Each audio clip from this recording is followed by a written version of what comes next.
This is Long Way to the Top, and I'm your host, Shane Bryan. In the words of the immortal AC/DC, it is harder than it looks. These interviews will give you a glimpse into the lives of the artists that we've sung along with, danced and rocked out to. Some go deep into their past and others celebrate their recent releases. But all of them show that regardless of who you are, it's always a long way to the top.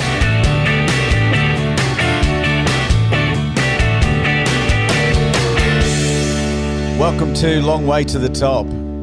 I managed to secure an interview with Journey's Neal Schon. Of course, besides being guitarist and songwriter for one of the most well-known bands of the 80s, Neal was also guitarist for big names like Santana, Hardline, and Bad English.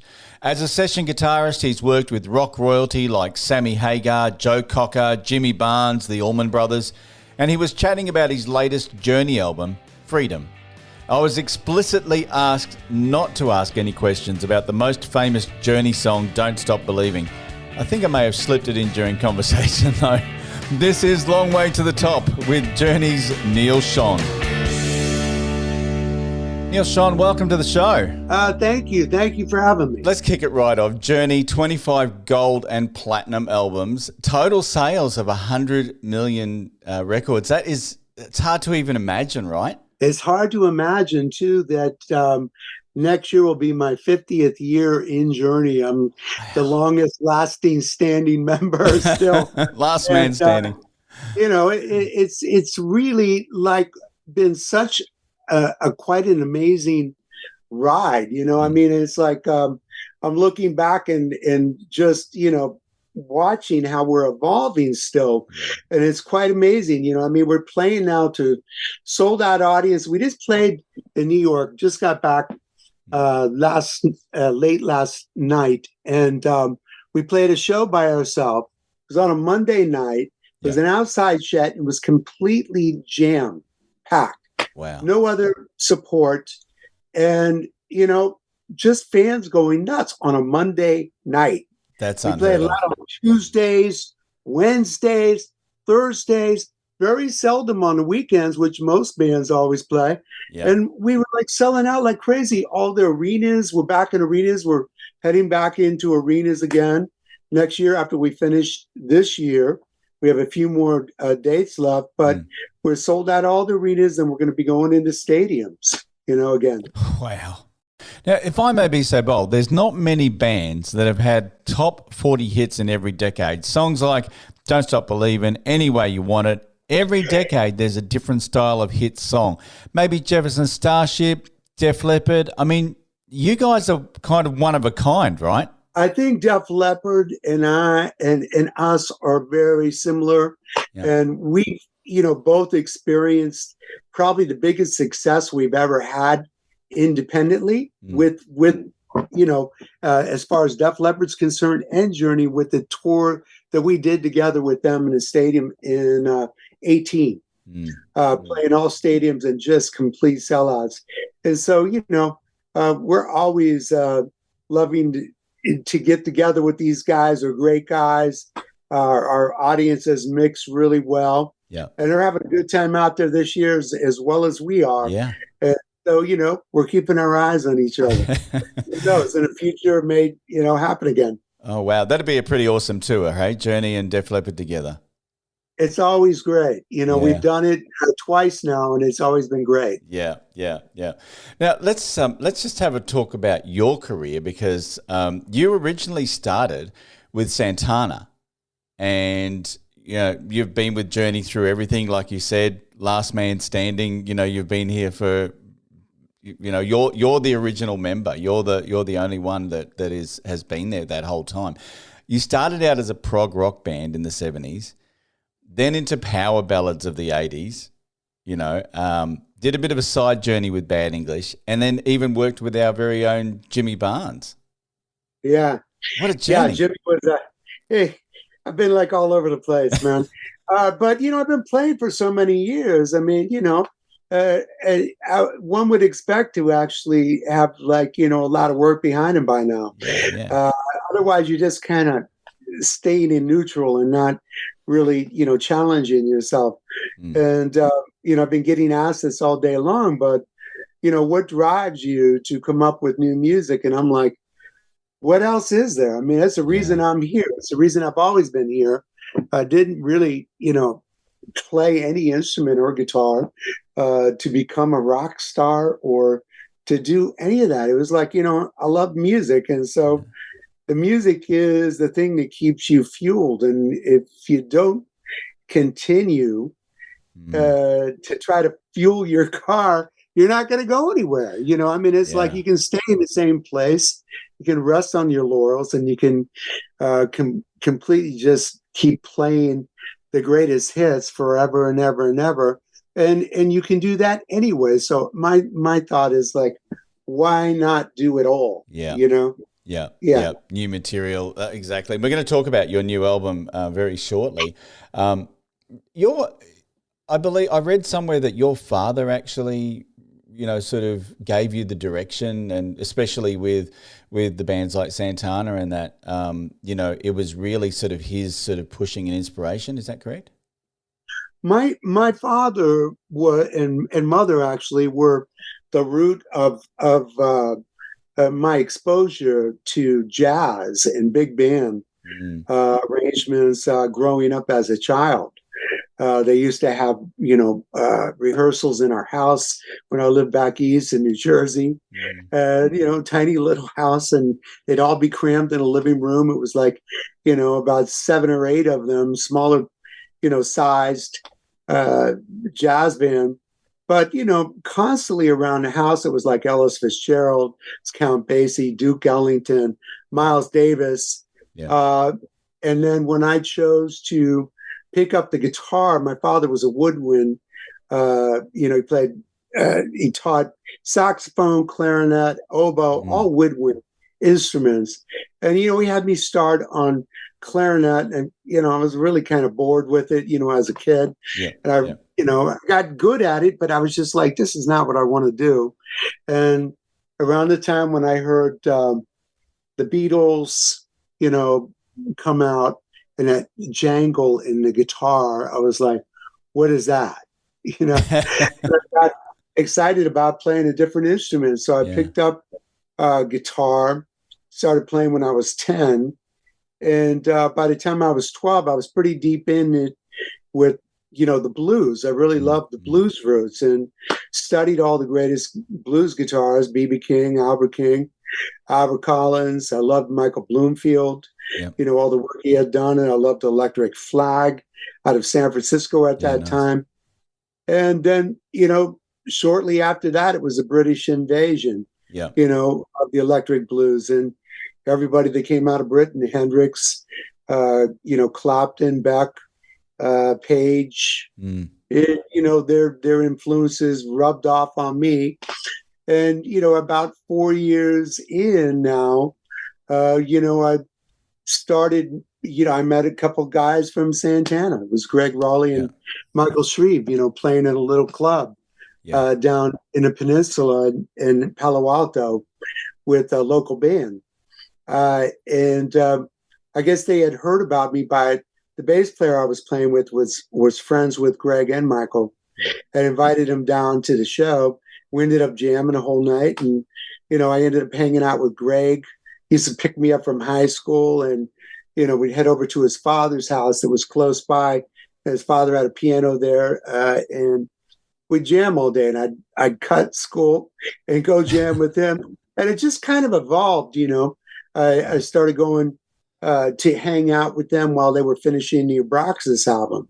And I met everybody in the band, and they kind of set me up in a room off to the side with a record player, because that's how I used to, learn back then was, vinyl, you being a vinyl revival, that was, now you have the internet and slow-mo and so many easy ways for kids to learn at such a rapid pace. I mean, in my, beginning, it was a record player, a little record player with an arm.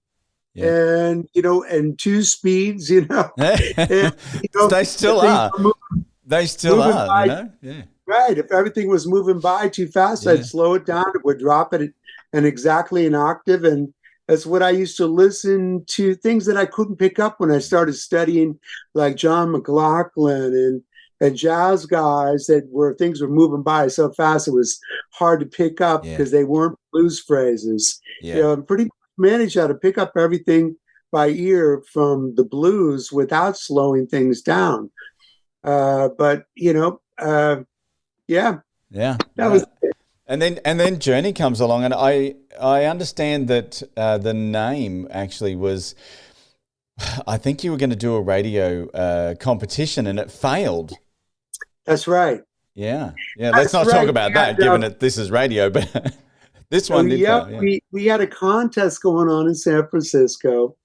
I believe with KSAN Radio yeah, and Tom Donahue, yeah. and we had a contest to name the band because we were known as the Golden Gate Rhythm Section at Right. that time. We didn't even know if we were going to be a band. Yeah. The idea was that we would get together with some of the better musicians that we knew in San Francisco and be like a backup band Mm. to, any kind of recording process anybody wanted to hire us for. Right. Then it kind of evolved into where we started sounding like, progressive band, Yeah. and more instrumental than vocal, and decided we needed a name. And, it failed. The contest failed. They came up with all kinds of crazy names, it's like, and nothing stuck. And a very dear old friend who's now in heaven, John Villanueva, with his brother Jackie, who's also up there. They both worked in the Santana Road crew. Right. And John Villanueva came up with the idea of calling the name Journey, the band Journey. And we thought, that sounds good. Let's go with that. Yeah. What a And journey it's been. Yeah. So, it's been kind of a great name for, the band that I've been involved in all these years, because it just kind of fits. There's been so many personnel changes in the band from the beginning to now, and we're still standing tall. And so it means, it's just evolving and moving on always. yeah. Like Always there's on a journey. always, Always on a yeah, journey. Yeah. yeah. Love it. So where did the crystal scarab come from? The scarab came from, our manager, our original manager, Herbie Herbert, used to wear this scarab ring, which Right. goes to Egyptian, way back in history, Yeah. and the mystical values affiliated with the scarab, Yeah. and the Egyptian trait of the scarab with the wings. Yeah. That's now been public domain for years, and it just seemed like kind of a cool thing to latch onto. And so obviously he had talked to Jim Welsh and whoever else we were using for the artwork that they came up with, and wanted to signify and use that as some foresight into where the band was coming from in a mystical sense. And we thought it was cool. And everybody was smoking a lot of pot back then. And it kind of just, we went with it. Yeah, and I guess the thing too, especially talking about vinyl, is that it's the one thing that's missing with digital music and streams and that is you don't see the artwork, but back then, and even coming into now with the revival of vinyl, the artwork is everything. It's that's really that's the first thing that people see before the music. Yeah, you're not wrong. Not only the artwork, but the fidelity. Yeah. The digital download is just, it always sounds like crap to me. Yeah. I swear to God, there's very seldom that I can listen to something in a digital download, especially rock and roll. Yeah. It really suffers in that wavelength right there, because it all gets smashed. Yeah. Right in the middle, where, an old jukebox with vinyl is wide. Yes. You got low lows, mid mids, and high highs, and everything in between. Yeah. And it's pumping, and it sounds full, and it sounds massive, like you want the band to sound, is what we sound like live. Yeah. And very challenging, to make new records with all digital formats, even Pro Tools, Pro Tools has come a long ways, though. High def Pro Tools is very close to 2-inch tape now. But still mastering, how you master and how it goes out to all the different formats. I was really excited to see, especially even Frontiers, our album came out on 2 different labels because of a legal situation that I found myself in as manager now, that other attorneys had gotten me in. It was quite a mess. Right. And former manager, not Herbie, someone else who remained anonymous, only managed us for a second, but I had to get ourselves out of that mess and ended up being given half the album to one label and the other half to the other label. And so we're on BMG in Australia, everywhere in the world except for Japan and Europe. Right. Frontiers Records has us in Japan and in Europe. And Frontiers has now come with a lot of CDs, cassettes, and vinyl. Right. Not cassettes, cassettes are making their way back too. And I think cassettes are phenomenal. Just tape saturation, So what's the appeal with the cassettes? I mean, I suppose it's that immediate usage. I have no idea. I haven't used the cassette machine in all these years, but to see them printing it is, like amazing to even just look at. Because you have all the artwork on it and everything, Yeah, exactly. Like it must be the sound. It has to be. Or, like really it was the poor cousin to the record, but everyone had the cassette because they wanted to record the record onto the cassette so they could play it on the go, It was the original Walkman back in the day. Walkmans, yeah, definitely. Yeah. But I mean, CDs even are making a big comeback, and they sound so massively better than digital downloads. Yeah. The little, iPods and that you plug into the car. I never could get into it, man. It's just, nothing sounded good to me. Unless it was really just so stripped down, R&B where there's not a lot of loud instruments or anything on it, then it can jump, Yeah.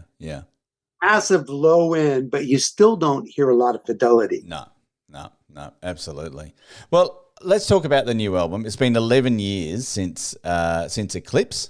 And this album includes Randy Jackson, who played on the Raised on Radio album back in 1986, right? Yep, Randy came back into action. We went through the lawsuit with the ex-band members. Yep. We got the green light to move on, and we won the case.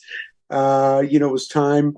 We were then in COVID, 2 years ago. Yeah. Anybody could even imagine that. I never thought it would last more than a couple months, but it became time for me to get busy, and I wanted to write a new album and had to pick a rhythm section. And so the first thing that came to mind is, I had just worked on a solo album, Universe, with Narada Michael Walden.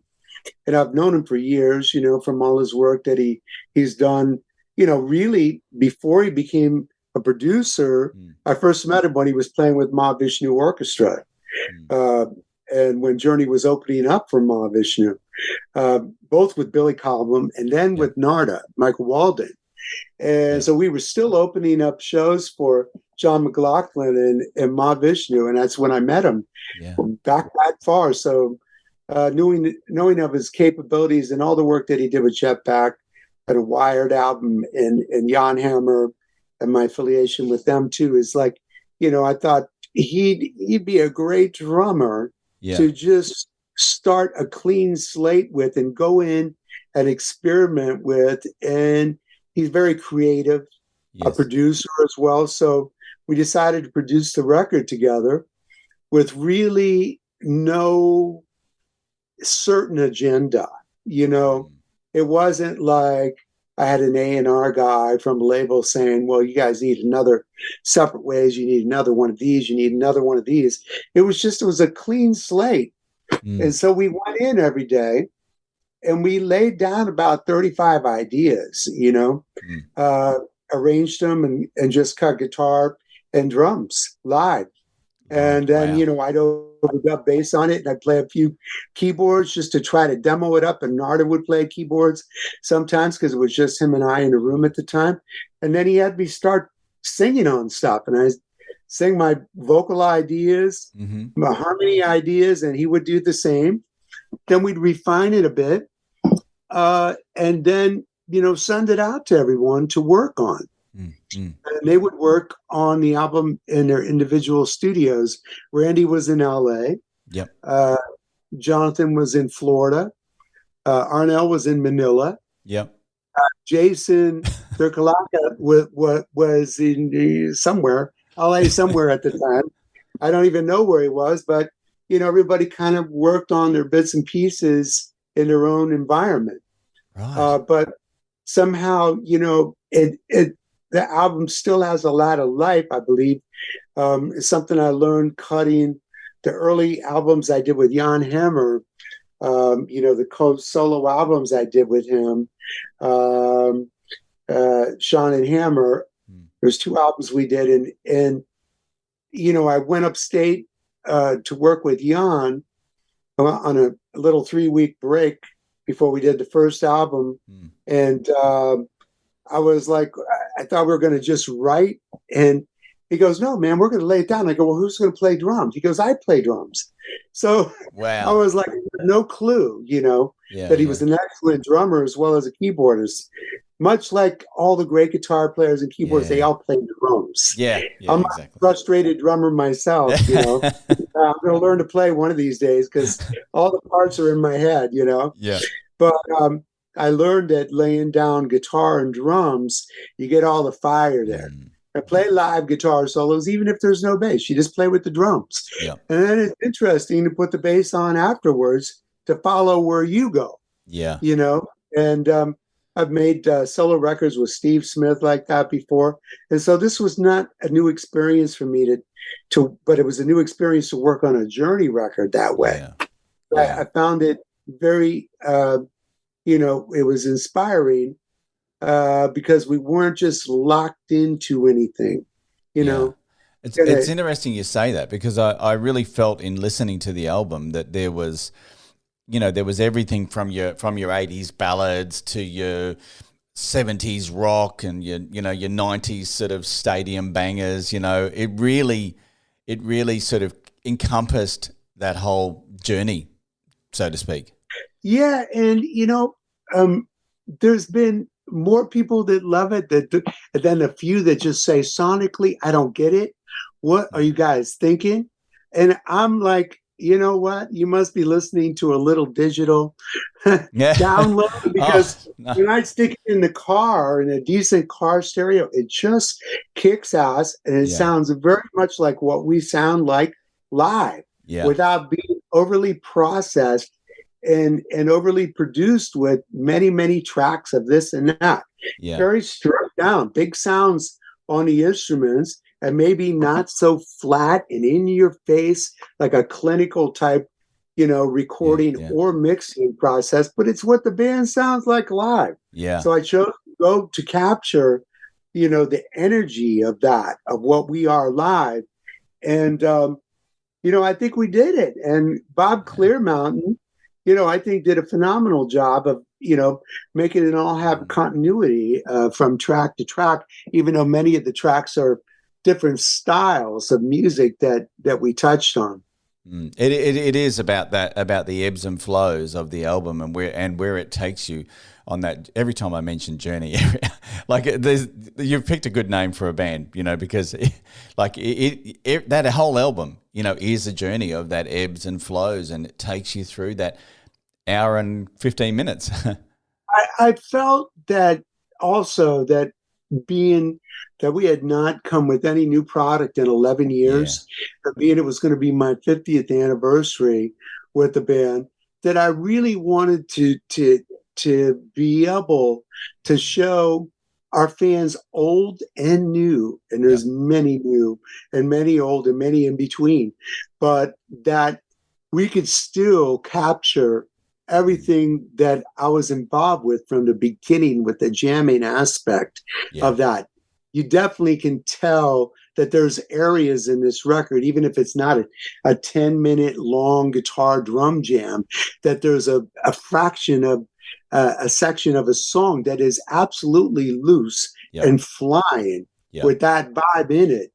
And Yeah. to show that it's still there and can be done live at a Yes. much greater, you know, time period, Yes. that you have than the allotted amount of time in a song when you want to put many other songs on the album.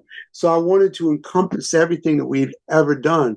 And I think we did a pretty good job. I mean, there's still a few things that, I wish I could have crammed on one record, but we put 15 songs on one album. It's a long album.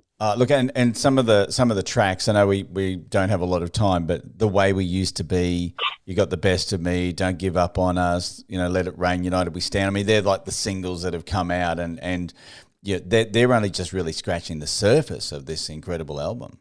Yes. Yep. Very. It's a deep record. I think it's got legs, and judging by the reaction across the world and our fans here in America, they love it, and they're comparing it in the new band live, the success that we've had in this last year playing live with the new lineup. They're saying, I think this is actually the best the band has ever sounded. And we have a new sound man in front right now that is like the seventh member of the band. He's so good. And Arnell is just sounding like a million bucks. Phenomenal. Every night he sounds like a record every night because he can finally hear himself. Found out all these years later he couldn't hear any in-ears, like many singers struggle with in-ears, with pitch and tuning and not being able to dial it right, and the mix in front not being right.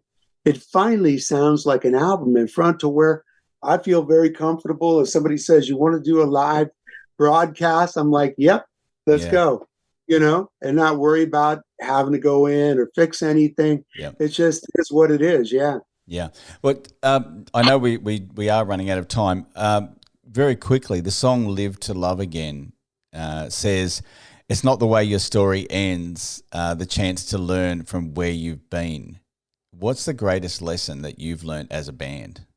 The greatest lesson I've learned as a band is that you cannot be afraid of change and evolving into what you are now. You're always going to be what you were then. I'm always going to be where I was then.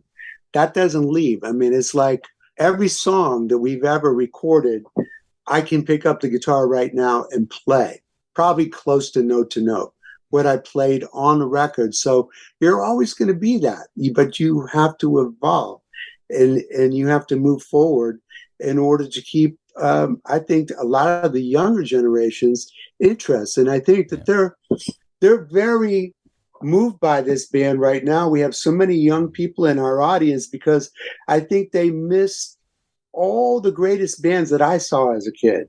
They didn't get to experience Jimi Hendrix experience.